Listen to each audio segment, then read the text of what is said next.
আমরা নতুন একটি বাংলাদেশ পেয়েছি আলহামদুলিল্লাহ, নতুন ভোরের Bangladesh.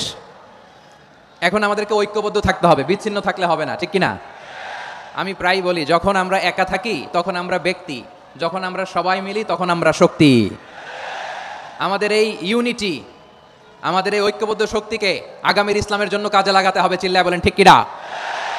Specially the Gen Z of Chapainawabganj, the Gen Z of Rajshahi, তোমরা দেখিয়ে দিয়েছ কিভাবে জালিমকে শায়েস্তা করতে হয়। আল্লাহু আকবার। চোখের ইশারায় কি তাদের কানেক্টিভিটি, কি তাদের বোঝাপড়া। 16-17 বছরে যেটা করা যায় নাই, অল্প কয়েকদিনের ব্যবধানে তাদের ইউনিটি গোটা বাংলাদেশকে উজ্জীবিত করেছে। এই উচ্ছ্বাস, এই ইউনিটি, এই সম্প্রীতি আমাদেরকে বজায় রাখতে হবে। এই যে আমরা ইউনাইটেড, আমরা উচ্ছ্বসিত, আমরা একসাথে দেশ গড়ার কাজে ঐক্যবদ্ধ হতে চাই, এটা আবার অনেকের ভাল লাগে না। নানামুখী ষড়যন্ত্র, আমরা যদি ঐক্যবদ্ধ থাকতে পারি কেউ আমাদের কিছু করতে পারবে না। এজন্য আগামীর বাংলাদেশ ঐক্যবদ্ধ বাংলাদেশ। আমরা এমন রাজনৈতিক বন্দোবস্ত চাই যেখানে কেউ কাউকে জুলুম করার সাহস দেখাবে না, নতুন করে আর কেউ জালিম হবে না, নতুন করে ফ্যাসিস্ট হওয়ার সাহসটুকু, দুঃসাহসটুকু কেউ দেখাতে পারবে না। এরকম বাংলাদেশ আমরা চাই কি চাই না? আমরা স্বাধীনতার পর থেকে এটাই দেখেছি, লুটপাট, দুর্নীতি, মারামারি, দেশের টাকা পাচার, এগুলোর পুনরাবৃত্তি আমরা চাই। নতুন ভোরের বাংলাদেশে এগুলোর পুনরাবৃত্তি না হোক। জোরে বলেন ঠিক কিনা? আমাদের বিশ্ববিদ্যালয়ের ক্যাম্পাসগুলোতে রিসার্চ হোক, উন্নত মানের রিসার্চ, গবেষণা হোক, যেরকম আমরা অন্যান্য দেশে দেখি। যেই ছাত্রদের হাতে কলম লেগেছে ওই হাতে অস্ত্রের স্পর্শ না লাগুক। চিল্লায় বলেন ঠিক কিনা? এখানে এক রাজনৈতিক দল আরেক রাজনৈতিক দলকে শ্রদ্ধা করবে, সম্মান করবে, এমন নেতা আমরা চাই যেই নেতা অসুস্থ হলে আমরা গোটা দেশের জনগণ জায়নামাজ বিছিয়ে মুনাজাতে চোখের পানি ছেড়ে আমার নেতার জন্য কান্না করবো। চিল্লায় বলেন ঠিক কিনা? দেখবেন এই যে আমরা ঐক্যবদ্ধ, আমরা সম্প্রীতির বাংলাদেশ গড়তে চাই, আমরা সমৃদ্ধির বাংলাদেশ গড়তে চাই। নানা ধরনের চক্রান্ত, রিসেন্টলি দেখবেন এই শান্ত শিষ্ট ইসলাম প্রিয় শান্তিপ্রিয় মুসলিমদেরকে উস্কানি দেওয়া হচ্ছে, উত্তেজিত করার জন্য আমরা নবীকে গালি দেওয়া হচ্ছে। আরশের অধিপতি আল্লাহ রাব্বুল ইজ্জাতের নামে এমন অশ্লীল শব্দ ব্যবহার করা হচ্ছে যেগুলো মুখে তোলা আমাদের পক্ষে সম্ভব না। যারা আল্লাহ রাসূল সাল্লাল্লাহু আলাইহি ওয়াসাল্লামের সম্মানকে খাটো করে, আল্লাহ এবং আল্লাহর রাসূলকে নিয়ে কটূক্তি করে, অবমাননা করে, শব্দ ব্যবহার করে, অশ্লীল শব্দ ব্যবহার করে, তাদের ব্যাপারে আমরা সর্বোচ্চ শাস্তি কামনা করি। নবীর বিরুদ্ধে আল্লাহর রাসূল সাল্লাল্লাহু আলাইহি ওয়াসাল্লামের সম্মানকে খাটো করে কবিতার নামে, গদ্যের নামে অশ্লীল শব্দ চয়নকে আমরা মেনে নিব? কারণ আল্লাহর নবী আমার ঈমান, আমার নবী আমার ঈমান। নবীকে ভালোবাসা ঈমানের অংশ শুধু এতটুকু নয়, আমার নবীর ভালোবাসাটাই হচ্ছে ঈমান। চিল্লায় বলো ঠিক কিনা? ফিদাকা আবি ওয়া উম্মি ওয়া নাফসি ওয়া রূহি ইয়া রাসূলুল্লাহ। আমরা আমাদের প্রিয় নবীর জন্য জীবন বিলিয়ে দিতে রাজি। চিল্লায় বলেন ঠিক কিনা? এজন্য ইন্টারিম গভর্নমেন্টের কাছে আমরা বিনীত আবেদন জানাই, দেশের পরিস্থিতি আরো নাজুক হওয়ার আগেই যারা এই সমস্ত অবমাননার সাথে জড়িত তাদের বিরুদ্ধে কঠোর শাস্তির বিধান জারি করতে হবে। আজকের এই বিশাল তাফসীরুল কোরআনের প্রোগ্রাম থেকে এই দাবি জানিয়ে আমরা মহাবিশ্বের মহাবিশ্বয় মহাগ্রন্থ আল কোরআন আল কারীম থেকে আলোচনা শুরু করছি। আওয়াজ করে পড়ুন ইনশাআল্লাহ। প্রিয় ভাইরা, বলুন তো, আমরা যে আরবি মাস অতিবাহিত করছি, কাটাচ্ছি, মাসটির নাম কি? শাবান। মাশাআল্লাহ, এই তো আপনারা সবাই জানেন। শাবানের পরেই যে মাস আসবে এটার নাম কি? রমাদান। যে আসতেছে, আপনাদের ভাল লাগে? হ্যাঁ, রমাদান নাম শুনলেই মুমিন হৃদয়ে বয়ে যায় প্রশান্তির ফল্গু ধারা, ঠিক কিনা? একটা আনন্দ, একটা উচ্ছ্বাস আমাদের হৃদয়ের মধ্যে চলে আসে। রমাদান সাইয়্যিদুশ শুহুর, 12 মাসের মধ্যে সবচাইতে শ্রেষ্ঠতম মাস রমাদান আল মুবারক আসছে। আত্মশুদ্ধির মাস, আত্মসংশোধনের মাস, শুদ্ধাচারের মাস, নিজেকে আলোকিত করবার মাস।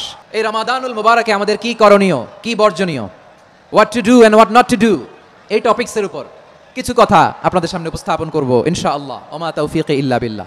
আল্লাহ তাআলা ইরশাদ করছেন, শাহরু রমাদান আল্লাযী উনজিলা ফীহিল কুরআনু হুদাল লিন-নাস ওয়া বাইনাতিম মিনাল হুদা ওয়াল ফুরকান। আল্লাহ বলেন, রমাদান এমন একটা মাস যে মাসে কোরআন নাজিল করা হয়েছে।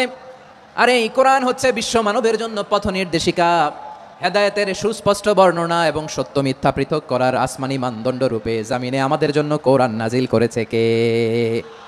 আওয়াজ করে বলেন তো, আল্লাহর নাজিল করা এই কোরআনে কোনো ভুল আছে? সন্দেহ আছে? সংশয় আছে? বিয়ন্ডলেস, বাউন্ডলেস, বটমলেস এমন কিতাব যেটা পড়ে গবেষণা করে এর তথ্য, উপাত্ত, ইনফরমেশন, লেসন নিয়ে শেষ করা যায় না। সুবহানাল্লাহ। আল্লাহ বলেন, এই কোরআনকে আমি রমাদানে নাজিল করেছি, যেটা বিশ্ব মানবের জন্য পথ নির্দেশিকা। এতে আছে হেদায়েতের সুস্পষ্ট বর্ণনা, আর সত্য মিথ্যা পার্থক্য করার মানদণ্ড, কোনটা সত্য কোনটা মিথ্যা, এটা কোরআন দিয়ে ডিফারেন্সিয়েট করা যায়। কোরআন হচ্ছে ফুরকান, to differentiate between right and wrong. কোনটা সত্য কোনটা মিথ্যা, কোনটা ভুল কোনটা নির্ভুল, এটা কোরআন দিয়ে যাচাই করা যায়। চিল্লায় বলেন ঠিক কিনা? এজন্য এই কোরআন দিয়ে আমাদের জীবন সাজাতে হবে। কোরআন দিয়ে জীবন না সাজালে জীবন আলোকিত হয় না। কোরআন দিয়ে পরিবার না সাজালে পরিবার আলোকিত হয় না। কোরআন দিয়ে সমাজ না সাজালে সমাজটা শান্তিময় হয় না। শুধু দুর্নীতি দমন কমিশন দিয়ে দুর্নীতি বন্ধ করা যায় না। কোরআনের আইন বাস্তবায়ন করা ছাড়া এই সমাজ থেকে দুর্নীতি বন্ধ করা যাবে না। চিল্লায় বলো ঠিক কিনা? আমার প্রিয় ভাইরা, এই কোরআন নাজিল হয়েছে রমাদান আল মুবারক, এই বরকতময় মাসে। তাই আমাদের উচিত আসন্ন যে রমাদান আল মুবারক, এই রমাদানে কোরআনের সাথে নিজেদের সম্পর্ককে বাড়ানো। আপনি কি জানেন কোরআন নিয়ে কোন ফেরেশতা পৃথিবীতে এসেছিল? জানেন? ফেরেশতার নাম কি বলেন তো? জিবরিল আলাইহিস সালাম। সাইয়েদনা জিবরিল কোরআন নিয়ে এসেছেন, ফলে উনি হয়েছেন শ্রেষ্ঠ ফেরেশতা। বিশ্ব নবীর উপর কোরআন নাজিল হয়েছে, তাই তিনি হয়েছেন শ্রেষ্ঠ নবী। রমাদানে কোরআন নাজিল হয়েছে, তাই রমাদান হয়েছে শ্রেষ্ঠ মাস। কদরের রাতে কোরআন নাজিল হয়েছে, তাই কদর হয়েছে শ্রেষ্ঠ রাত। আমরাও যদি কোরআনের সাথে সম্পর্ক বাড়াই, আমাদের মর্যাদাও এরকম, আমাদেরকেও শ্রেষ্ঠ মানুষ বানায় দিবে কে? এজন্য কোরআনের সাথে সম্পর্ক বাড়াইতে রাজি আছেন তো? যারাই কোরআনের সাথে সম্পর্ক বাড়ায় এদের মর্যাদা বাড়ায় দেয় কে? শাবান মাস আসলে, রজব মাস আসলে সাহাবারা কি করতেন আসুন আমরা দেখি কিভাবে তারা রমাদানকে ওয়েলকাম জানাতেন। রজব শাবান আসলেই ওনারা রমাদান পর্যন্ত পৌঁছার আকুতি আগ্রহ আর ফরিয়াদ আল্লাহর কাছে জানাতেন, আর বলতেন, ইয়া আল্লাহ, রমজান পর্যন্ত আমাদের হায়াত বাড়িয়ে দাও। আল্লাহুম্মা বাল্লিগনা রমাদান, আল্লাহ তুমি রমজান পর্যন্ত আমাদের পৌঁছে দাও। আল্লাহুম্মা বারিক লানা ফি রজব ওয়া শাবান ওয়া বাল্লিগনা রমাদান, আল্লাহ রজব শাবানে বরকত দাও, আল্লাহ রমজান পর্যন্ত তুমি আমাদেরকে পৌঁছে দাও। আওয়াজ করে পড়েন আমিন। আমার প্রিয় চাঁপাইনবাবগঞ্জের ভাইরা, গত বছর অনেকের সাথে আমরা একসাথে রমাদান কাটিয়েছি, তাদের অনেকে দুনিয়াতে এখন বেঁচে নাই, এরকম আছে না নাই? আচ্ছা, এই বছর যদি খুশনসিব হয় আমাদের, আমরা যদি পাই, আগামী বছরও যে রমাদান আমরা পাবো কোনো গ্যারান্টি আছে? তাহলে আসুন আমরা ভেবে নেই, হতে পারে this Ramadan could be the last and final Ramadan in our life. হতে পারে এই রমাদানই হতে পারে আমার জীবনের শেষ রমাদান। তাই আসুন আমরা আল্লাহর কাছে দোয়া করি, আল্লাহুম্মা বাল্লিগনা রমাদান, আল্লাহ তুমি রমাদান পর্যন্ত আমাদেরকে পৌঁছে দাও। আওয়াজ করে পড়েন আমিন। ইবনু রাজব আল হাম্বলি লাতাইফুল মাআরিফের মধ্যে লিখেছেন, সাহাবারা ওনারা রমাদান কেন্দ্রিক, আমাদের সালাফ সালফে সালিহিনরা রমাদান কেন্দ্রিক জীবন কাটাতেন। ওনারা রমজান আসার 6 মাস আগে আল্লাহর কাছে দোয়া করতেন, আল্লাহ রমজান পর্যন্ত পৌঁছে দাও। রমজান চলে যাওয়ার পরে বাকি 6 মাস আল্লাহর কাছে দোয়া করতেন, আল্লাহ এই রমাদানে যে ইবাদত করেছি এই ইবাদতগুলো তুমি কবুল করে নাও। সুবহানাল্লাহ। তাহলে পুরো বছর রমাদান কেন্দ্রিক জীবন। রমজান আসার আগে 6 মাস দোয়া করতো, আল্লাহ আমরা যেন রমজান পাই। রমজান চলে যাওয়ার পরে বাকি 6 মাস বলতো, আল্লাহ রমজানে যে ইবাদত করেছি এগুলো তুমি কবুল করে নাও। সুবহানাল্লাহ। আবার এই শাবান মাসে আল্লাহর হাবিব সাল্লাল্লাহু আলাইহি ওয়াসাল্লাম সবচেয়ে বেশি রোজা রাখতেন। এই শাবান শেষে আমাদের মধ্যে আগমন করবে রমাদান, এবং এই রমাদানুল মুবারক আল্লাহ তাআলা আমাদের জন্য সিয়াম ফরজ করেছেন। কি ফরজ করেছেন? তিনি সূরাতুল বাকারার 183 নম্বর আয়াতে ইরশাদ করছেন, রাব্বুল আলামিন বলেন, ইয়া আইয়ুহাল্লাযীনা আমানু কুতিবা আলাইকুমুস সিয়ামু কামা কুতিবা আলাল্লাযীনা মিন ক্বাবলিকুম লাআল্লাকুম তাত্তাকুন। আল্লাহ বলেন, ও বিশ্বাসীরা শোনো শোনো, তোমাদের জন্য সিয়ামকে ফরজ করা হয়েছে, ঠিক যেমন ভাবে তোমাদের পূর্ববর্তী উম্মতদের উপরও সিয়ামকে ফরজ করা হয়েছিল, লাআল্লাকুম তাত্তাকুন, যাতে করে তোমরা সবাই মুত্তাকি হতে পারো। সুবহানাল্লাহ বলেন, যাতে করে তোমরা আল্লাহ সচেতন হতে পারো। তাহলে সিয়ামকে, এই সামনে যে রমাদান আসতেছে আমার প্রিয় ভাইয়েরা, এই পুরো রমাদান ব্যাপী সিয়াম সাধন করা, সিয়াম পালন করাকে আমাদের জন্য ফরজ করে দিয়েছে কে? এটা শুধু আমাদের উপরই ফরজ না, আমাদের আগে যত জাতিগোষ্ঠী এই পৃথিবীতে এসছে সবার উপরে সিয়াম পালনকে ফরজ করেছে কে? তবে ধরনটা ভিন্ন ছিল, এক এক জাতিগোষ্ঠীর জন্য এক এক ধরনের ছিল। আমাদের জন্য সিয়াম ফরজ টানা 1 মাস 30 দিন বা 29 দিন। পূর্ববর্তী অনেক উম্মতের উপর 1 মাস ছিল না, 3টা ফরজ ছিল। কয়টা? প্রতি মাসের 13, 14, 15 ফরজ ছিল তাদের জন্য। কারোর জন্য শুধু একটা, আশুরার রোজা। কোন কোন উম্মতের জন্য 10টা। কোন কোন উম্মতের জন্য রোজা ফরজ ছিল মৌনতার রোজা, আরবিতে বলে সওমুল ইনসাত, মানে সারাদিন খেতে পারবে, পান করতে পারবে, স্ত্রীর সাথে মেলামেশা করতে পারবে, কিন্তু কথা বলতে পারবে না। কথা বললেই তাদের রোজা ভেঙে যেতে পারেন। সুবহানাল্লাহ, কি অদ্ভুত ব্যাপার! মৌন সম্মতির রোজা। যেমনটি সাইয়্যিদাতুনা মারিয়াম আলাইহিস সালাম বলেছেন, ইন্নী নাযারতু লির-রাহমানি সাওমা ফালান উকাল্লিমাল ইয়াওমা ইনসিয়া। তিনি বলেছেন, আজকে আমি রহমানের জন্য, মানে আল্লাহর জন্য রোজা মানত করেছি, আজকে আমি কারোর সাথে কথা বলতে পারবো না। তো রোজা রাখলে কথা বলতে পারবে না কেন? কারণ ওই শরীয়তে রোজার বিধান ছিল সকাল থেকে সন্ধ্যা খেতে পারবেন, পান করতে পারবেন, কিন্তু কথা বলতে পারবেন না। কথা বললেই রোজা ভেঙে যেত। সুবহানাল্লাহ বলেন। তাহলে সব জাতিগোষ্ঠীর উপরে রোজা ফরজ ছিল, কিন্তু ধরনটা ভিন্ন ছিল। মজার ব্যাপার হচ্ছে আপনি বর্তমানেও বিভিন্ন ধর্মের দিকে তাকান, বৌদ্ধ ধর্ম, হিন্দু ধর্ম, খ্রিস্ট ধর্ম, তাদের মধ্যে রোজা আছে। ইংরেজরা, খ্রিস্টানরা এটাকে বলে ফাস্টিং। কি বলে? ফাস্টিং। আমাদের হিন্দু ভাইরা বলে উপবাস। তারা কি বলে? উপবাস। আবার এখন আন্দোলনেরও একটা মাধ্যম হয়েছে এটা, না খেয়ে থাকা। এটারে বলে অনশন। এটারে কি বলে? অনশন ধর্মঘট। মানে আমাদের দাবি না মানলে আমরা খাবো না, রোজা রাখলাম। তারপরে আধুনিক বিজ্ঞান এটার একটা নাম দিয়েছে না খেয়ে থাকাকে, অটোফিজি। কি বলে? অটোফিজি। জাপানের এক চিকিৎসা বিজ্ঞানী এই অটোফিজির উপর গবেষণা করে সে নোবেল পেয়েছে। এজন্য আল্লাহ তাআলা আমাদের জন্য গোটা রমাদানে এই সিয়ামকে ফরজ করে দিয়েছেন। আওয়াজ করে বলেন আল্লাহু আকবার। রাব্বুল আলামিন বলেন, ইয়া আইয়ুহাল্লাযীনা আমানু কুতিবা আলাইকুমুস সিয়াম, সিয়ামকে তোমাদের উপরে ফরজ করা হয়েছে কামা কুতিবা আলাল্লাযীনা মিন ক্বাবলিকুম, যেমনি তোমাদের পূর্ববর্তীদের উপর রোজা ফরজ করা হয়েছিল, লাআল্লাকুম তাত্তাকুন, যাতে করে তোমরা আল্লাহ সচেতন হতে পারো, যাতে করে তোমরা মুত্তাকি হতে পারো। লাআল্লাকুম তাত্তাকুন, যাতে করে আমরা আল্লাহ সচেতন হতে পারি, আল্লাহ কনসিয়াসনেস আমাদের মধ্যে গ্রো করে। এটা হচ্ছে রোজার প্রাইম অবজেক্টিভ। অনেকে জিজ্ঞেস করলে অনেকে বলে রোজার মূল উদ্দেশ্য হচ্ছে না খেয়ে থাকা। না। অনেকে বলে গরিবদের কষ্ট অনুধাবন করা রোজার উদ্দেশ্য। না। রোজার উদ্দেশ্য কি? সিয়াম পালনের উদ্দেশ্য কি? এটা আল্লাহ তাআলা স্পষ্ট এই আয়াতের পেছনে বলেছেন যে লাআল্লাকুম তাত্তাকুন, যাতে করে তোমরা আল্লাহ সচেতন হতে পারো, আল্লাহ ভীতি তোমাদের মধ্যে গ্রো করে, গড কনসিয়াসনেস, আল্লাহ কনসিয়াসনেস, আল্লাহ সচেতনতা যেন বাড়ে, দ্য সেন্স অফ অ্যাকাউন্টেবিলিটি, আল্লাহর সুপ্রিম কোর্টের কাঠগড়া এই দুনিয়াতে আমি যাই করলাম তার সবকিছু যে পাই টু পাই হিসাব দিতে হবে, এই sense, to enhance the sense that what ever we do Allah is watching me. আপনি যাই করেন কেউ দেখে না, কিন্তু দেখে কে? শুরুতেই তো জিজ্ঞেস করেছিলাম যে কেউ যেটা দেখে না সেটা দেখেন কে? কেউ যেটা শোনে না সেটা শোনেন কে? এর নাম হচ্ছে লাআল্লাকুম তাত্তাকুন, যাতে করে তোমরা আল্লাহ সচেতন হতে পারো, আল্লাহ ভীরু হতে পারো। দুনিয়ার কেউ দেখে না, কিন্তু আল্লাহ দেখে। এটাই রোজার মূল শিক্ষা। আমার প্রিয় ভাইরা, আপনি লুকিয়ে লুকিয়ে ঘরের ভেতরে অন্যায় করেছেন, পাপ করেছেন, আপনার বাবা দেখে নাই, মা দেখে নাই, স্ত্রী দেখে নাই, কিন্তু দেখেছে কে? আল্লাহর চোখ ফাঁকি দেয়া যায়? আচ্ছা, বুঝে থাকলে বলেন তো, সিসি ক্যামেরার চোখ ফাঁকি দেয়া যায় কি যায় না? পুলিশের চোখ, র্যাবের চোখ, বিমানবন্দরে কাস্টমস অফিসারের চোখ, কিন্তু আমার আল্লাহর চোখ। এই সেন্সটা নিয়ে আসা নিজের মধ্যে, আমি what ever I do Allah is watching me, যাই করি আল্লাহ দেখে। লাআল্লাকুম তাত্তাকুন। রমাদানের রোজা, ইফতারি, সিয়াম, ইবাদত সব কিছুর মধ্য দিয়ে আপনাকে খেয়াল করতে হবে যে লাআল্লাকুম তাত্তাকুন এই স্ট্যান্ডার্ড এটা অ্যাচিভ হচ্ছে কিনা আমাদের, যাতে করে তোমরা মুত্তাকি হতে পারো, আল্লাহ ভীরু হতে পারো। তাকওয়া, এটা হচ্ছে the essence of Islam. What is তাকওয়া? তাকওয়া মানে কি? তাকওয়ার সংজ্ঞা অনেকে অনেকভাবে দিয়েছেন। আমি সরাসরি সাহাবাদের কাছ থেকে একটা সংজ্ঞা আপনাদের শোনাচ্ছি। ওমরে ফারুক রাদিয়াল্লাহু তাআলা আনহু উবাই ইবনে কাব রাদিয়াল্লাহু তাআলা আনহুকে জিজ্ঞেস করেছিলেন, ইয়া উবাই মা হুয়া তাকওয়া, হে উবাই তাকওয়া কি? তাকওয়া কাকে বলে? উবাই ইবনে কাব তিনি প্রশ্নের উত্তর না দিয়ে উনিও আবার প্রশ্ন ছুড়লেন। তিনি বললেন, ইয়া আমিরাল মুমিনিন আমা সালাকতা তরিকান যা শাউক, আপনি কি কাঁটাযুক্ত রাস্তা দিয়ে মরুভূমিতে কখনো হেঁটেছেন? যে রাস্তার চারদিকে ক্যাকটাস, গুলমলতার কাঁটা, হেঁটেছেন? ওমরে ফারুক বললেন, নাম, হেঁটেছি। বালা, হেঁটেছি। কাইফা আমিলতা, কিভাবে হেঁটেছেন? ওমরে ফারুক বললেন, শাম্মারতু ওয়াজতাহাতু, আমি আমার জামা, জুব্বা, চাদর আটোসাটো করে গায়ের সাথে এমন ভাবে মিলিয়ে রেখেছি, এমন সাবধানে হেঁটেছি যাতে করে মরুভূমির ক্যাকটাসের গুলমলতার কাঁটা আমার গায়ে বিধে না যায়। উবাই ইবনে কাব বললেন, ফাযালিকা হুয়া তাকওয়া, আরে তাহলে আপনি তো ঠিকই জানেন তাকওয়া মানে কি, এটাই তো তাকওয়া। ওই রাস্তা দিয়ে যেভাবে হেঁটেছেন পুরো দুনিয়ার জিন্দেগিটা এইভাবে সাবধানে চলার নামই হচ্ছে তাকওয়া। চিল্লায় বলো ঠিক কিনা? এই দুনিয়াতে পাপ পঙ্কিলতা থাকবে, শয়তানির হাতছানি থাকবে, অপরাধ প্রবণতা থাকবে, নফসের খায়েশ থাকবে, অন্যায়ের হাতছানি থাকবে, সব কিছুকে দলে মুচড়ে পেছনে ফেলে সাবধান হয়ে এই দুনিয়ার সিরাতুল মুস্তাকিমের পথে চলতে হবে। যেই রাস্তা শুরু হয়েছে দুনিয়াতে, শেষ হয়ে গিয়েছে আল্লাহর জান্নাতের ভেতরে। চিল্লায় বলেন ঠিক কিনা? আমার প্রিয় চাঁপাইনবাবগঞ্জের ভাইরা, এটার নামই তাকওয়া। উবাই ইবনে কাব বললেন, ও আমিরুল মুমিনিন, ওই কাঁটাযুক্ত গুলমলতার রাস্তার মধ্যে ঠিক যেমনি সাবধান হয়ে আপনি হেঁটেছেন, এই দুনিয়ার বুকে ওই সাবধান হয়ে চলার নাম হলো তাকওয়া। সুবহানাল্লাহ। তাকওয়ার শুধু দুইটা নমুনা আপনাদের সামনে পেশ করবো, আপনাদের ক্লিয়ার হয়ে যাবে। একটা নমুনা তো দিলাম, আরেকটা নমুনা, সেটাও ওমরে ফারুক রাদিয়াল্লাহু তাআলা আনহুর জীবনী থেকে। উনি ছিলেন ন্যায়পরায়ণ শাসক।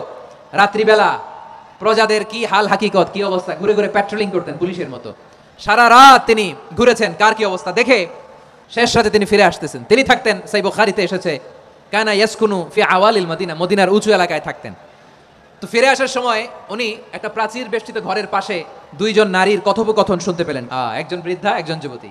উনি কান লাগিয়ে শুনতে পাচ্ছেন। বৃদ্ধা মা, ওমর ফারুক কাউকে দেখতে পাচ্ছেন না, শুনতে পাচ্ছেন। বৃদ্ধা মা তার যুবতী মেয়েকে বলে, এই তাড়াতাড়ি ওটের দুধ দহন করে ওটের দুধের সাথে পানি মিশাও, তাইলে কালকে বাজারে মদিনায় বেশি দামে বিক্রি করা যাবে, লাভ হবে অনেক। বৃদ্ধা মহিলা এটা বললেন। যুবতী মেয়ে উত্তরে বলে, মা আপনি জানেন না আমিরুল মুমিনিন খলিফাতুল মুসলিমিন ওমরে ফারুক দুধে পানি মিশানোকে দণ্ডনীয় অপরাধ বলে ঘোষণা দিয়েছে, জানেন না? এবার বৃদ্ধা মহিলা বলে, আরে পাগলি, এই ভোর রাতে আমিরুল মুমিনিন ওমরে ফারুক আসবে কোত্থেকে? উনি আসবে কোত্থেকে? ওনার পাইক পেয়াদা সিকিউরিটি আসবে কোত্থেকে? কেউ দেখবে না। আরে কেউ দেখবে না, তাড়াতাড়ি দুধের সাথে পানি মেশাও। এই কথা যখন মা বলেছে, যুবতী মেয়েটা চমৎকার একটা উত্তর দিয়েছে। তিনি বলেছিলেন, ইয়া উম্মি, ও আমার মা, লাউ লা রাআ উমর লা রাআ রব্বু উমর। ও আমার প্রিয়তমা মা, আপনি ঠিকই বলেছেন, গভীর রাতে ওটের দুধে পানি মিশালে ওমর দেখবে না, কিন্তু মা খেয়াল রাখবেন, ওমর যদি নাও দেখে, ওমরের রব কিন্তু দেখে। চিল্লায় বলেন ঠিক কিনা? দিস ইজ কল্ড তাকওয়া। এজন্য রব্বুল আলামিন বলেন, লা তুদরিকুহুল আবসার ওয়া হুয়া ইউদরিকুল আবসার ওয়া হুয়াল লাতীফুল খাবীর। তিনি এমন সত্তা, দুনিয়ার কোন চোখ তাকে দেখে না, কিন্তু দুনিয়ার সবগুলো চোখকে, সব মানুষের অ্যাক্টিভিটিসকে, আরশের উপর থেকে সব কিছু মুহূর্তে মুহূর্তে দেখতে পান কে? তাহলে তাকওয়া কারে বলে বুঝতে পারছেন? দুনিয়াতে সাবধানে চলার নাম তাকওয়া। কেউ দেখে না, কিন্তু আল্লাহ দেখে। এই সেন্স, এই জবাবদিহিতার ভয়, দ্য সেন্স অফ অ্যাকাউন্টেবিলিটি, এই সেন্স নিজের মধ্যে গ্রো করার নাম হচ্ছে তাকওয়া। আর এই সিয়াম পালন করার প্রাইম অবজেক্টিভ অফ সিয়াম হচ্ছে লাআল্লাকুম তাত্তাকুন। আওয়াজ করে বলেন, লাআল্লাকুম তাত্তাকুন। আমার প্রিয় ভাইরা, এই আসন্ন রমাদান, এটা এমন এক বরকতের মাস, যে মাসে আমরা নিজেদের নাফসের উপর নিয়ন্ত্রণ প্রতিষ্ঠা করি। সারা বছর নাফস আমাদেরকে নিয়ন্ত্রণ করে, আর রমাদানে আমরা নাফসকে নিয়ন্ত্রণ করি। কথা বুঝতেছেন? সারা বছর নাফস আমাদেরকে নিয়ন্ত্রণ করে। এই যে এখন আমার খেতে মনে চাইলে যে খেজুর রাখা, আমি খেজুর খেতে পারবো, নাটস আছে, বাদাম খেতে পারি। খাইতে মন চাইলে পানি, আমার রুহুটা চায়, আমার নাফসটা খেতে চায়, আমি খেতে পারি, পান করতে পারি। বিবাহিতরা দিনের বেলায় স্ত্রীর সাথে মেলামেশা করতে চাইলে করতে পারে, কিন্তু রমাদানে দিনের বেলায় খেতে মনে চায়, কিন্তু আমরা খাই। আমার প্রবৃত্তি খেতে চায়, কিন্তু প্রবৃত্তির কথা আমরা শুনি। তৃষ্ণায় গলা ফেটে যায়, গলার ছাতি ফেটে যায়, কিন্তু এক ঢোক পানি কি আমরা গিলি? বিবাহিতরা দিনের বেলা স্ত্রীর সাথে কি মেলামেশায় যায়? না। তার মানে সারা বছর নফস আমাদেরকে নিয়ন্ত্রণ করে, আর রমাদানে এই নফসের উপর আমরা নিয়ন্ত্রণ প্রতিষ্ঠা করি। নফসের লাগাম আমরা রমাদানে টেনে ধরে। চিল্লায় বলেন ঠিক কিনা? এজন্য আমার প্রিয় ভাইয়েরা, নফসের উপর নিয়ন্ত্রণ নিতে চাইলে রমাদানের রোজার কোনো বিকল্প নাই। এটা এমন মাস, যে মাসের ফজিলতেরও কোনো শেষ নাই। এই মাসকে বলা হয় দ্য মান্থ অফ হোপ। এটা আশা জাগানিয়া মাস। রমজানের কথা শুনলেই আশা জাগে না হৃদয়ে? ইদা জা রমাদান ফুতিহাত আবওয়াবুস সামা ওয়া গুল্লিকাত আবওয়াবু জাহান্নাম ওয়া সুফিদাতিশ শায়াতিন। রমাদান আসলে আকাশের দরজাগুলো খুলে দেওয়া হয়, মানে জান্নাতের। জাহান্নামের দরজাগুলোকে লক করে দেওয়া হয়, শয়তানকে চেইন আপ করা হয়। ইবাদত করলে শুধু করতেই মনে চায়। চিল্লায় বলেন না সুবহানাল্লাহ। রমজানে ইবাদতে যেই মজা পাওয়া যায়, সারা বছর অন্য কোনো মাসে এই মজা আপনি পান? আমার চাঁপাইনবাবগঞ্জের ভাইরা আওয়াজ করে বলেন না, রমজানে ইবাদতে যেই মজা অন্য মাসে এটা পান? কারণ রমজানে ইবাদত করলে সওয়াবও বেশি, ইবাদতের একটা পরিবেশ থাকে, ঠিক কিনা বলেন? অন্য মাসে ইবাদত করলে এর সওয়াব পাওয়া যায় গাণিতিক হারে, রমজানে ইবাদত করলে সওয়াব বাড়তে থাকে জ্যামিতিক হারে। সুবহানাল্লাহ কইবেন না? অন্য মাসে সওয়াব বাড়ে গাণিতিক হারে, রমাদানে ইবাদত করলে সওয়াব বাড়ে কিভাবে? জ্যামিতিক হারে বাড়ে। দেখেন, রমাদানে একটা নফল করলে ফরজের সমান সওয়াব, একটা ফরজ করলে 70 থেকে 700 গুণ সওয়াব, রমজানে উমরা করলে হজের সমান সওয়াব। দ্য মান্থ অফ হোপ, আশা জাগানিয়া মাস। এই মাস আমাদেরকে হোপফুল করে, আশাবাদী করে। রমাদান যেমনি দ্য মান্থ অফ হোপ, আশা জাগানিয়া মাস, এট দ্য সেম টাইম এই রমাদান হচ্ছে মান্থ অফ ওয়ার্নিং, একটা ওয়ার্নিং এর মাস। নবী যেমনি আশা জাগাইছে, আবার ওয়ার্নিং দিয়েও গেছে, খবরদার। ওয়ার্নিংটা কেমন? আল্লাহর হাবিব সাল্লাল্লাহু আলাইহি ওয়াসাল্লাম মসজিদে নববীর ভেতরে হঠাৎ তিনি মসজিদে নববীর মিম্বারে পা রেখে বললেন আমিন। দ্বিতীয় ধাপে পা রেখে বললেন আমিন, তৃতীয় ধাপে পা রেখে বললেন আমিন। সাহাবারা অবাক হয়ে বললেন, ইয়া রাসূলুল্লাহ, ইয়া হাবিবাল্লাহ, তিনবার শুধু আমিন আমিন পড়লেন, কেন পড়লেন? আমরা কিছু জানি না, আমাদেরকে জানিয়ে দেন কেন আপনি তিনবার আমিন বললেন? রাহমাতাল লিল আলামিন আল্লাহর হাবিব বললেন, ও আমার প্রাণের সাহাবীরা, আমি যখন মসজিদে নববীর মিম্বারের প্রথম ধাপে পা রেখেছি, সাইয়েদনা জিবরিল এসে আমাকে বলেছে, ও নবী, আপনার নাম শুনে যে ব্যক্তি আপনার উপর দুরূদ পড়ে না, তার ধ্বংস। আপনি বলেন আমিন। আমি বলেছি আমিন। দ্বিতীয় ধাপে পা রাখার পর সাইয়েদনা জিবরিল বললেন, ইয়া রাসূলুল্লাহ, মাতা পিতাকে বার্ধক্য অবস্থায় পেয়ে তাদের সেবা করে, তাদের সাথে সদাচরণ করে যে সন্তান জান্নাত কামাতে পারলো না, তার জন্য ধ্বংস। আপনি বলেন আমিন। আমি বলেছি আমিন। আবার মিম্বারের তৃতীয় ধাপে ঠিক যখনই আমি পা রাখলাম, সাইয়েদনা জিবরাইল বললেন, নবী, রমজান মাস পাওয়ার পরে এই মাসে ইবাদত করে যে ব্যক্তি নিজের গুনাহ মাফ করাতে পারলো না, তার জন্য ধ্বংস। আপনি আওয়াজ করে পড়েন আমিন। কত বড় ধমক, কত বড় ওয়ার্নিং দেখছেন! যে রমাদান পেয়েছে, কিন্তু রমাদানের ইবাদত করার মধ্য দিয়ে সে নিজেকে জাহান্নাম থেকে মুক্ত বানাতে পারলো না, তার উপর আল্লাহ লানত, তার জন্য ধ্বংস। সাইয়েদনা জিবরাইল বলেছেন আমিন, স্বয়ং বিশ্বনবী বলেছেন আমিন। আওয়াজ করে পড়েন নাউযু বিল্লাহ। তাহলে রমজান আসবে আর আমরা নিজেদেরকে জাহান্নামীদের লিস্ট থেকে নাম কাটিয়ে জান্নাতীদের লিস্টে উঠাতে পারবো না। এর চেয়ে বড় হতভাগা কি আর কেউ থাকতে পারে? তাহলে রমাদানের এই রহমত, বরকত, মাগফিরাত, ফজিলত আমাদের কামাই করার দরকার আছে না নাই? আমার প্রিয় ভাইরা, আপনি পৃথিবীতে যত ইবাদত করেন সব ইবাদতের সওয়াব নির্ধারিত, এটা পাবেন বা ওইটা পাবেন, এই সওয়াব জান্নাতে, এই বাড়ি ওই বাড়ি। শুধু সিয়ামের সওয়াবটা অনির্ধারিত। কুল্লু আমালি ইবনে আদম ইউদাফ আল হাসানাতু আশরু আমসালিহা ইলা 700 দি'ফিন ইল্লা সাওম। সব নেক আমলের সওয়াব বাড়তে বাড়তে 700 গুণ, কিন্তু রোজা ছাড়া। রোজার সওয়াব কি হবে? বান্দা খালি রোজা রাখে, ফেরেশতারা কিছু লিখতে পারে না আমলনামায়, কারণ আল্লাহ বলে এটা কিছু লিখিস না, কারণ as-সাওমু লি, এই রোজা রাখছে আমার জন্য, ওয়া আনা আজজি বিহি, এই রোজার সওয়াব, প্রতিদান, অ্যাওয়ার্ড এটা কিয়ামতের দিন আমি আল্লাহ নিজ হাতে দেব, নিজ হাতে দেব। আরেক বর্ণনায় এসেছে ওয়া আনা উজজা বিহি, আমি আল্লাহ নিজেই হয়ে যাব রোজার প্রতিদান। সুবহানাল্লাহ পড়েন। আবার আল্লাহর হাবিব বলেন ইন্না ফিল জান্নাতি সামানিয়াতু আবওয়াব, জান্নাতের দরজা মোট 8টা। ফিহা বাবুন ইউসাম্মা আর-রায়্যান, 8টা দরজার মধ্যে স্পেশাল একটা দরজা আছে, ওই দরজাটার নাম হলো আর-রায়্যান। রায়্যান দরজা, লা ইয়াদখুলুহু ইল্লা সাইমুন, রোজাদাররা ছাড়া কেউ ওই রায়্যান দরজা দিয়ে জান্নাতে ঢুকতে পারবে না। শুধু রোজাদারদের জন্য ওই দরজাটা খোলা থাকবে। দরজাটার নাম আর রায়্যান। শব্দটা কেমন লাগে? ভালো লাগে। অনাগত সন্তান যদি কারো আসে, ছেলে সন্তান, নাম রেখে দিয়েন আর রায়্যান। কি নাম? লা ইয়াদখুলুহু ইল্লা সাইমুন, রোজাদাররা ছাড়া কেউ ঢুকতে পারবে না। মান দাখালাহু লাম ইয়াজমা আবাদা, একবার যে এই গেট দিয়ে ঢুকবে, he will never be thirsty again, তার গলা থেকে চিরকালের জন্য আল্লাহ তৃষ্ণা মিটাইয়া দিবে। আমরা ওই রায়্যান দরজা দিয়ে সেদিন জান্নাতে ঢুকতে চাই কি চাই না? আমার প্রিয় ভাইরা, প্রতি রাতে রমাদানে আল্লাহর ফেরেশতারা আহ্বান জানায়, ইয়া বাগিয়াল খাইরি আকবিল, ইয়া বাগিয়াশ শাররি আকসির, হে কল্যাণের পথের যাত্রী, আকবিল প্রসিড, আরো ইবাদত করো, আগাও আগাও, আরো জান্নাতের নাজ নেয়ামত কামাও। হে অকল্যাণের পথের যাত্রী, আকসির, স্টপ স্টপ, অনেক হয়েছে, আন্না, এই রমাদান এটা পাপের মাস নয়, এটা ইবাদত করে জান্নাত কামানোর মাস। চিল্লায় বলো ঠিক কি না? ওয়ালিল্লাহি উতাকাউ মিনান নার ওয়া যালিকা কুল্লা লাইলা, রমাদানের প্রতি রাতে আল্লাহ তাআলা এরকম লাখো বনি আদমকে maaf করে দেওয়ার ঘোষণা দেয়, নাজাতের ঘোষণা দেয়। আমরা আল্লাহর পক্ষ থেকে মাফ, নাজাত চাই কি চাই না? আর কিছু যে চাই না আমি, চাই গো নাজাত, আল্লাহ তোমার কাছে আমার এই মুনাজাত। আর কিছু যে চাই না আমি, চাই গো নাজাত, আল্লাহ তোমার কাছে আমার এই মুনাজাত, আল্লাহ তোমার কাছে আমার এই মুনাজাত। পড়েন আমিন। তাহলে রমাদানকে আমরা বুদ্ধিমানের মতো কাজে লাগাতে চাই কি চাই না?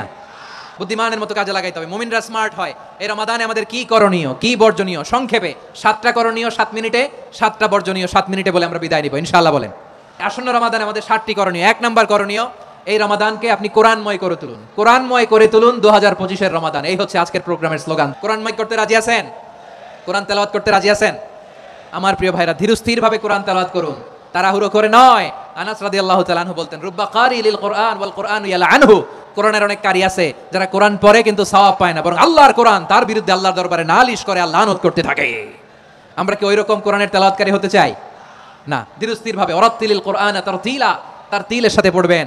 বিষ্ণু ঈসা ইসলাম কানা ইয়ামুদ্দু সাওতাহু মাদ্দান, টেনে টেনে পড়তেন। আলহামদুলিল্লাহি রাব্বিল আলামিন আর রহমানির রহিম মালিকি ইয়াউমিদ্দিন ইয়্যাকা না'বুদু ওয়া ইয়্যাকা নাস্তাঈন ইহদিনাস সিরাতাল মুস্তাকিম সিরাতাল্লাযীনা আন'আমতা আলাইহিম গায়রিল মাগদুবি আলাইহিম ওয়ালাদ-দাল্লিন। কানা ইয়ামুদ্দু সাওতাহু মাদ্দান, টেনে টেনে পড়তেন। ওয়া কানা ইউকাত্তিউ আয়াতান আয়াতান, প্রত্যেক আয়াত পড়ে পড়ে তিনি থামতেন। এভাবে কোরআন পড়তে হবে। আমাদের অনেক মা বোনেরা, আজকের এই চাঁপাইনবাবগঞ্জের প্রোগ্রামের অনেকগুলো মহিলা প্যান্ডেল আমি ল্যান্ডিং করার সময় দেখেছি, আমার অনেক বোনেরা ওনারা কোরআন খতম করতে যে এমন ভাবে তেলাওয়াত করেন, কোরআন তেলাওয়াতের আদব আর অবশিষ্ট থাকে না। আমরা তার তিলের সাথে তেলাওয়াত করব, যেমনটি আমি পড়ে শোনালাম। বিষ্ণু ইসলাম প্রতি আয়াত শেষে থামতেন, টেনে টেনে পড়তেন, তার তিলের সাথে পড়তেন, সুর করে পড়তেন। মান লাম ইয়াতাগান্না বিল কোরআন ফালাইসা মিন্না, যে সুর করে কোরআন পড়ে না সে আমার উম্মত হতে পারে। যাইনুল কোরআন বিআসওয়াতিকুম, বিষ্ণু বলেন সুর করে কোরআন পড়বা। অনেকে কোরআনের খতম তুলবার জন্য কোরআন একেবারে খতম করে দেয় না। আপনি ধীরস্থির ভাবে পড়ে যদি খতম দিতে পারেন মাশাআল্লাহ, না পারলে যতটুকু পারেন পড়বেন, এরপর অনুবাদ পড়ার চেষ্টা করবেন, তাফসীর পড়ার চেষ্টা করবেন। আপনাদের জন্য এক অনন্য উপহার রয়েছে আমার পক্ষ থেকে, এক নজরে কোরআন। 114 সূরার সারমর্ম, সার নির্যাস আমরা নিয়ে এসেছি এখানে। বাংলা ভাষায় আমার জানা মতে খুব সম্ভবত এই প্রথম কাজ কেউ করে নাই। আরবিতে পাবেন এরকম অনেক বই, ইংরেজিতে কিছু কাজ আমরা দেখেছি, কিন্তু বাংলায় পাবেন না। এত চমৎকারভাবে আমরা সূরাগুলোর সারমর্ম, সার নির্যাস তুলে ধরার চেষ্টা করেছি। 5 পৃষ্ঠায় আপনি জেনে যাবেন এই সূরার সেন্ট্রাল থিম কি, এই সূরায় কি কি নিয়ে আলোচনা করা হয়েছে, এই সূরা থেকে মূল লেসন কি, মূল শিক্ষা কি, সহজে আপনারা বুঝে যাবেন। সুযোগ হলে এটা সংগ্রহ করবেন আপনারা। যে কোনো ধরনের ভালো অনুবাদ আপনারা পড়বেন, তাফসীর পড়বেন। আমরা কোরআনময় করতে চাই। খতম কোরআনে রমাদানের 1 খতম দেওয়ার একটা সহজ পদ্ধতি হচ্ছে রমাদানের প্রতি নামাজের পরে 4 পৃষ্ঠা। প্রতি নামাজের পরে কয় পৃষ্ঠা? 4 পৃষ্ঠা। তাহলে 5 ওয়াক্তে 4 5 20 পৃষ্ঠা। হেফজে কোরআনগুলো 20 পৃষ্ঠা এক পারা। এভাবে 30 দিনে আপনার 1 খতম হয়ে যাবে। আমরা যেন তারতিলের সাথে বিশুদ্ধভাবে কোরআন তেলাওয়াত করতে পারি, আল্লাহ তৌফিক দান করুক। পড়েন আমিন। 2 নাম্বার করণীয়, ধীরস্থিরভাবে তারাবির সালাতগুলো যেন আমরা আদায় করি। তাড়াহুড়ো করবেন না আল্লাহর ওয়াস্তে, তাড়াহুড়ো করবেন না, তাহলে কোরআন আমাদের জন্য বদদোয়া করবে। তাড়াহুড়ো করবেন তারাবির নামাজে। তারাবির নামাজ সালাতুত তারাবিহ মানে বিশ্রামের নামাজ, আর আমরা পড়ি সালাতুল কিতার, রেলগাড়ির মতো নামাজ। না, এরকম করবেন না। ইমাম সাহেবদেরকে আশ্বস্ত করুন যে ইমাম সাহেবরা আমরা পিছনে আসি আপনাদের সাথে, আপনি আস্তে আস্তে পড়েন, তার তিলের সাথে পড়েন, ধীরস্থিরভাবে তারাবির সালাত পড়বেন। সারা বছর এই সুযোগ হয় না দাঁড়িয়ে কোরআন শোনার, এরকম আয়োজন ব্যবস্থাপনা সারা বছর আর আমরা পাই বলেন তো না। তারাবির সালাতের রাকাত বিতর্ক এড়িয়ে চলুন, রাকাত নিয়ে বিতর্ক করবেন না। 8 রাকাত 20 রাকাত নিয়ে যে মারামারি এই দেশে, এটা শয়তানের ফন্দি। চিল্লায় বলেন এটা কার ফন্দি? আমরা 20 রাকাত পড়ি, আপনারা হয়তো 8 রাকাত পড়েন, কোনো অসুবিধা নাই। আমরা যারা 20 রাকাত আমরা পড়তেছি, আমরা 20 রাকাতের কথাই বলি, 20 রাকাত আমরা পড়বো আজীবন। সৌদি আরবে মক্কা মদিনায় 20 রাকাত পড়ে, কোনো অসুবিধা নাই। অন্যান্য মসজিদগুলো 8 রাকাত পড়ে, এই নিয়ে এদের মধ্যে মারামারি আছে? হ্যাঁ, এই জন্য রাকাত বিতর্ক এড়িয়ে চলবেন। প্রিয় ভাইয়েরা, আপনার আমল আল্লাহর কাছে কবুল হবে সংখ্যার বিচারে না উত্তমতার বিচারে? বলেন তো, উত্তমতার বিচারে। কত চমৎকার ভাবে আপনি আল্লাহর সামনে দাঁড়াতে পারছেন এটা বিবেচ্য। রুকু সেজদাগুলো সুন্দরভাবে করবেন। রুকু থেকে সোজা হয়ে দাঁড়ানো ওয়াজিব, 2 সেজদার মাঝখানে সোজা হয়ে বসা ওয়াজিব। এই তা'দীলুল আরকান বাদ দিলে হানাফি মাযহাব মতে সৌ সেজদা দিতে হবে, অন্য মাযহাব মতে নামাজই হবে না আপনার। এজন্য ধীরস্থিরভাবে তারাবির সালাত যেন আমরা আদায় করি। পারা যাবে তো ইনশাআল্লাহ। 3 নাম্বার, তাহাজ্জুদের সালাত আদায় করুন। বছরের অন্যান্য সময় উঠতে পারি না, অনেকে বলে হুজুর উঠতে পারি না, কিন্তু রমাদানে সাহারি খাওয়ার জন্য তো ওঠাই লাগে। কি বলেন? আল্লাহর হাবিব বলেন তাসাহহারু ফা ইন্না ফিস সাহুরি বারাকা, তোমরা সাহারি খেও, কেননা সাহারির ভেতরে বরকত ঢুকায় দিয়েছে কে? একটা খেজুর, 1 গ্লাস পানি খেলেও সারা দিন আপনাকে তরতাজা রাখে কে? তো সাহারির জন্য যেহেতু উঠতেই হয়, সাহারি খাওয়ার আগে বা পরে 2 রাকাত 4 রাকাত তাহাজ্জুদ পড়া যাবে না। রব্বুল আলামিন বলেন ওয়া মিনাল লাইলি ফাতাহাজ্জাদ বিহি নাফিলাতান লাকা আসা আন ইয়াবআসাকা রাব্বুকা মাকামান মাহমুদা।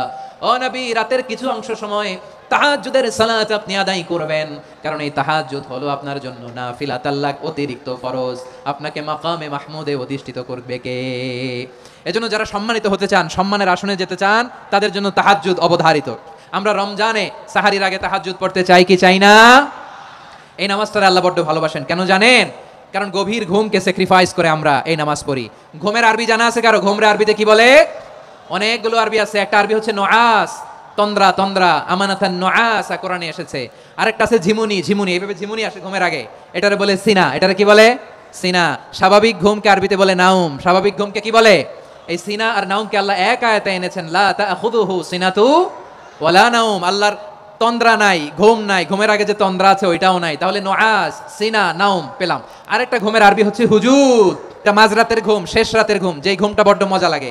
কাঁথা টেনে টেনে, ব্ল্যাঙ্কেট টেনে টেনে আরেকটু ঘুমাইতে মন চায়, আরেকটু, আর 1 মিনিট, আর 2 মিনিট, এরকম একটা মজার ঘুম শেষ রাতে আছে না নাই? এই শেষ রাতের ঘুম, এই হুজুদের ঘুমকে স্যাক্রিফাইস করে যেই সালাত পড়া হয়, ওই সালাতের আরবি নাম হচ্ছে সালাতুল হুজুদ বা সালাতুত তাহাজ্জুদ। চিল্লায় বলেন আল্লাহু আকবার। এজন্য আল্লাহ তাআলা এই তাহাজ্জুদের সালাতকে এত পছন্দ করেন। পড়বেন তো রমাদানে। 4 নম্বরে, মুক্ত হস্তে দান করুন। মুক্ত হস্তে দান করুন। ওয়ামা আতাইতুম মিন যাকাতিন তুরিদুনা ওয়াজহাল্লাহি ফাউলাইকা হুমুল মুদঈফুন। তোমরা মনে করো না যাকাত দিলে তোমাদের সম্পদ কমে যায়, এটা ভেবো না। বরং তোমরা আল্লাহর খুশির জন্য যে যাকাত দাও, তারপরে তোমার যে সম্পদ থাকে ওই সম্পদের মধ্যে প্রবৃদ্ধি দান করে কে? আপনি মনে করছেন দিলে কমে নাকি বাড়ে? বাড়ে। যেটা দান করেন কামাসালি হাব্বা আম্বাতাত সাবআ সানাবিলা ফি কুল্লি সুমবুলাতিন মিয়াতি হাব্বা। 1 টাকা দান করলে এটা চারা বীজের মতো, রূপে দিলে 7টা শীষ, প্রতি শীষে হয় 100 শস্য দানা। আল্লাহ যারে চায় এরকম বাড়ায় দেয়, প্রবৃদ্ধি দেয়। সুবহানাল্লাহ। এজন্য মুক্ত হস্তে দান করতে রাজি আছেন? আগে আগে যাকাত ক্যালকুলেট করে রাখেন। আপনার যাকাত বর্ষ যদি পরেও হয়, দেরি করেও হয়, ধরেন যে প্রতি বছর মুহররমে দেন, আপনি আগে দিতে পারবেন। যাকাত অগ্রিম আদায় করা যায়। সুবহানাল্লাহ বলেন। বিষ্ণু ইসা ইসলাম রমাদানে এত দান করতেন, কানা আজওয়াদান নাস, কিন্তু রমাদানে আজওয়াদুন নাস আজওয়াদু বিল খাইরি মিনার রিহিল মুরসালা, প্রবাহিত বাতাসের চেয়ে বিশ্বনবী আরো প্রাধান্যতা বেড়ে যেত। প্রবাহিত বাতাস যেমনি সবাইরে বাতাস দেয়, আস্তিক নাস্তিক মুমিন কাফির সবাইকে শীতল করে দেয়, তেমনি নবীজির রমাদানের দান ছিল এমন, কেউ নবীর কাছে চেয়ে ফিরে গিয়েছে এর নজির নাই। জোরে বলেন সুবহানাল্লাহ। রমাদানে দান করব, ইফতার শেয়ার করব। কাউকে ইফতারি করালে সারাদিন রোজা রেখে তার যে সওয়াব, আপনি ইফতার করানোর কারণে আপনার আমলনামায় ওই সওয়াব আল্লাহ ঢুকাই দিবেন। পড়েন সুবহানাল্লাহ। সাহাবারা বললেন, নবী আমরা গরিব মানুষ, ইফতারি খাওয়ানোর পয়সা নাই। আল্লাহর হাবিব বললেন, ওয়ালাউ বিমাজকাতি লাবান, এক ঢোক দুধ, ওলাউ বিতামরা, একটাও খেজুর, ওলাউ বিশারবাতিমা, এক ঢোক পানি খাইয়েও যদি কারো রোজা ভাঙাও, তারপরে ওই সওয়াব তোমার আমলনামায় দিবে কে? তাহলে মুক্ত হস্তে দান করুন। 4 নাম্বার। 5 নাম্বার হচ্ছে কদর তালাশ করুন। রমজানের সবচেয়ে দামি সময়। বিষ্ণু বলেন, মান হুরিমা খাইরাহা ফাকাদ হুরিম, যে কদর মিস করলো সে সব মিস করলো, হি ইজ দ্য লুজার। আচ্ছা বলেন, এই বরকতের মাসে আমরা কি লুজার হতে চাই না গেইনার হতে চাই? ইন্না আনজালনাহু ফি লাইলাতিল কদরি ওয়া মা আদরাকা মা লাইলাতুল কদর, লাইলাতুল কদরি খায়রুম মিন আলফি শাহর। পড়েন আল্লাহু আকবার। লাইলাতুল কদরি খায়রুম মিন আলফি শাহর, হাজার মাসের চেয়েও সেরা। 1000 মাসে হয় 83 বছর 4 মাস। 83 বছর 4 মাস টানা ইবাদত করলে যেই সওয়াব, কদরের রাতে ইবাদত করলে অতটুকু সওয়াব আপনি পাবেন, আল্লাহ সেটা বলে নাই। আল্লাহ বলে তার চাইতো বেশি সওয়াব দিয়ে আপনার আমলনামা ভরে দিবে কে? কদর যেন মিস না হয়। 21, 23, 25, 27, 29 নাকি খালি 27? না, ফালতামিসু ফিল আশরিল আওয়াখিরি ফিল মিনাল ভিতরি, রমজানের শেষ দশকের বেজর রাতগুলোকে কদর হিসেবে তালাশ করো। আল্লাহর হাবিব সাল্লাল্লাহু আলাইহি ওয়াসাল্লাম শেষ 10 দিন টানা ইবাদত করতেন। টানা ইবাদত, ইদা জাআল আশরু আহইয়াল লাইলা আইকাযা আহলা ওয়া জাদ্দা ওয়া শাদ্দাল মিজার, সারা রাত জেগে ইবাদতের নজির নবীজির নাই, শুধু রমজানের শেষ দশক ছাড়া। সুবহানাল্লাহ বলেন।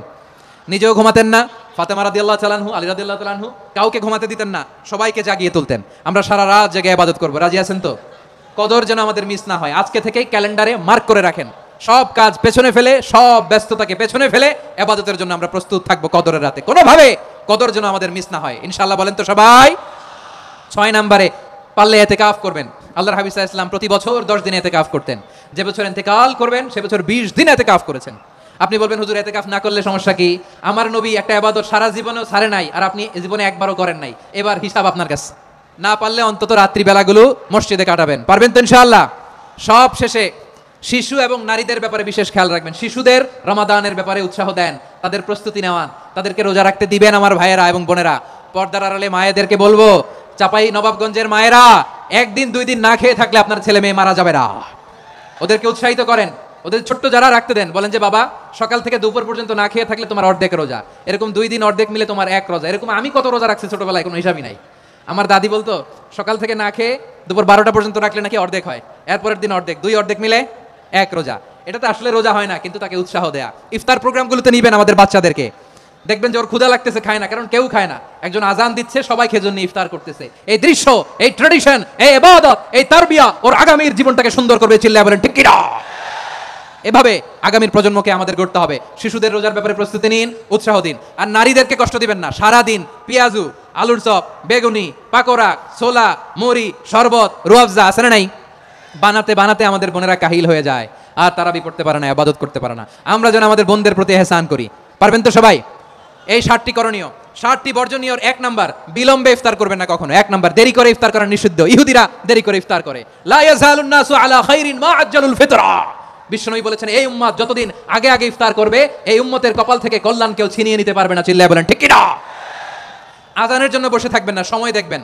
স্থানীয় সময় যখন সূর্যাস্ত হওয়া মাত্রই বিসমিল্লাহ, খেজুর খেয়ে ফেলবো। পারবেন তো? 2 নাম্বার, রমাদানের পবিত্রতা বজায় রাখবো। কোনো তর্ক বিতর্ক, অশ্লীলতায় আমরা জড়াবো না, ঝগড়া করবো না, সরাসরিও না, ফেসবুকেও না। করবেন, কেউ গালি দিলে বলবেন ইন্নী ইমরুউন সাইম, আমি রোজাদার। আল্লাহর হাবিব শিখিয়েছেন, কেউ যদি তোমার গালি দেয়, কটু কথা বলে, অশ্লীল কথা বলে, রমজানে তুমিও বলতে পারবে না। তুমি বলতে পারবা ইন্নী ইমরুউন সাইম, আমি রোজাদার। আজকে থেকে নিয়ত করেন, রমজানে কেউ গালি দিলে আপনি একটা গালি দিবেন নাকি? কি বলবেন?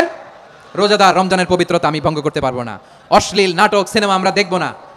ব্যাড হ্যাবিট থাকলে রমাদানে এটা ছাড়ার মহা সুযোগ। স্মোকিং এর অভ্যাস আছে অনেকের, ঠিক কিনা? যদি কারো থাকে, কে করে হাত তোলালাম না আমি। এই রমাদানে এই স্মোকিং হ্যাবিট থেকে আমরা বেরিয়ে আসবো, ঠিক কিনা বলেন? 3 নাম্বার, আমরা মিথ্যা বলবো না। বিশ্বনবী বলেন, মান লাম ইয়াদা কাওলা যুরি ওয়াল আমালা বিহি ফালাইসা লিল্লাহি হাজাতুন ফি আইয়াদা তাআমাহু ওয়া শারাবা। যে রমজানে মিথ্যা কথা, মিথ্যা কাজ, মিথ্যা সাক্ষী ছাড়তে পারে নাই, তার না খেয়ে থাকা, উপবাস থাকা দিয়ে আল্লাহর কিছু যায় আসে না। এজন্য মিথ্যার সাথে আমাদের কোনো সম্পর্ক আছে? মিথ্যা বলবো না। 4 নাম্বার, অপচয় করব না। ইন্নাল মুবাযযিরিনা কানু ইখওয়ানা শায়াতিন ওয়া কানা শাইতানু লিরাব্বিহি কাফুরা। অপচয়কারী শয়তানের ভাই। আচ্ছা, যে শয়তানের ভাই ও নিজেও আরেকটা কি? শয়তান। অপচয় করব না। ইফতারি করতে যে আমরা অনেকে অপচয় করি, এগুলো করবেন আপনারা? না, অপব্যয় করব না। 5 নম্বরে রিয়া, লোক দেখানো ইবাদত আমরা করব না। লোক দেখানোর জন্য নামাজ, রোজা, জিকির, তেলাওয়াত, দান সদকা এগুলো করলে আল্লাহর দরবারে এগুলো কবুল হবে? বিষ্ণুই বলেন দাজ্জালের ফিতনার চেয়ে একটা বড় ফিতনার ভয় আমি করি, সেটা কি? আর রিয়া, শো অফ মেন্টালিটি, লোক দেখানো মানসিকতা। এটা থেকে আমরা বিরত থাকবো ইনশাআল্লাহ। 6 নাম্বার, অনেক গুরুত্বপূর্ণ, ব্যবসায়ী ভাইরা। অনেক অসাধু ব্যবসায়ী আছে, রমজান আসলে নিত্য প্রয়োজনীয় পণ্যের মূল্য বৃদ্ধি করে দেয়। এরকম আছে না নাই? এগুলো করবেন না। মজুদদারি করবেন না। পণ্যের কৃত্রিম সংকট বাজারে করবেন না। আপনি লাখ টাকা কামায়া ভাবছেন যে রোজাদারদের কষ্ট দিয়ে ধনী হবেন। এমন রোগ আল্লাহ আপনারে দিবে, কোটি টাকা দিয়েও আপনি হাসপাতালের বিল পরিশোধ করার ক্ষমতা আপনার হবে না। খবরদার। শেষ বয়সে দেখবেন কি কষ্ট আপনার হয়। আপনি রোজাদারদের কষ্ট দিয়েছেন, আল্লাহ আপনার সুখে রাখবে? আল্লাহর দোহাই লাগে, আমার ব্যবসায়ী ভাইরা এটা করবেন না। আরব বিশ্বে আমরা দেখেছি, আরব বিশ্বের ব্যবসায়ীরা সারা বছরে ব্যবসা করে, রমজানে ভর্তুকি দেয়। আর আমার দেশের কিছু অসাধু ব্যবসায়ী রমজানে গলাকাটা ব্যবসা করে আর সারা বছর সইটার উপর দিয়ে চলে। চিল্লায় বলেন ঠিক কিনা? করবেন না, এটা করবেন না। নিত্য প্রয়োজনীয় পণ্যের মূল্য বৃদ্ধি করা হারাম, পণ্যের কৃত্রিম সংকট তৈরি করা হারাম, মজুদদারি করা হারাম, রোজাদারদেরকে কষ্ট দেওয়া হারাম, এটা করবেন না। 7 নম্বরে সর্বশেষ কথা, অধীনস্থ যারা আছে তাদের কাজের চাপ আপনারা কমিয়ে দিবেন। কাজের লোক, ফ্যাক্টরির ওয়ার্কার, স্টাফ, তাদের প্রতি যদি রহম করেন, আপনার উপর রহম করবে কে? এই পবিত্র রমাদানে 7টা করণীয়, 7টা বর্জনীয় মনে রাখা যাবে তো ইনশাআল্লাহ? রমজানের 7টা করণীয় এবং বর্জনীয় যে আমরা শুনলাম, পালন করার তৌফিক দান করো।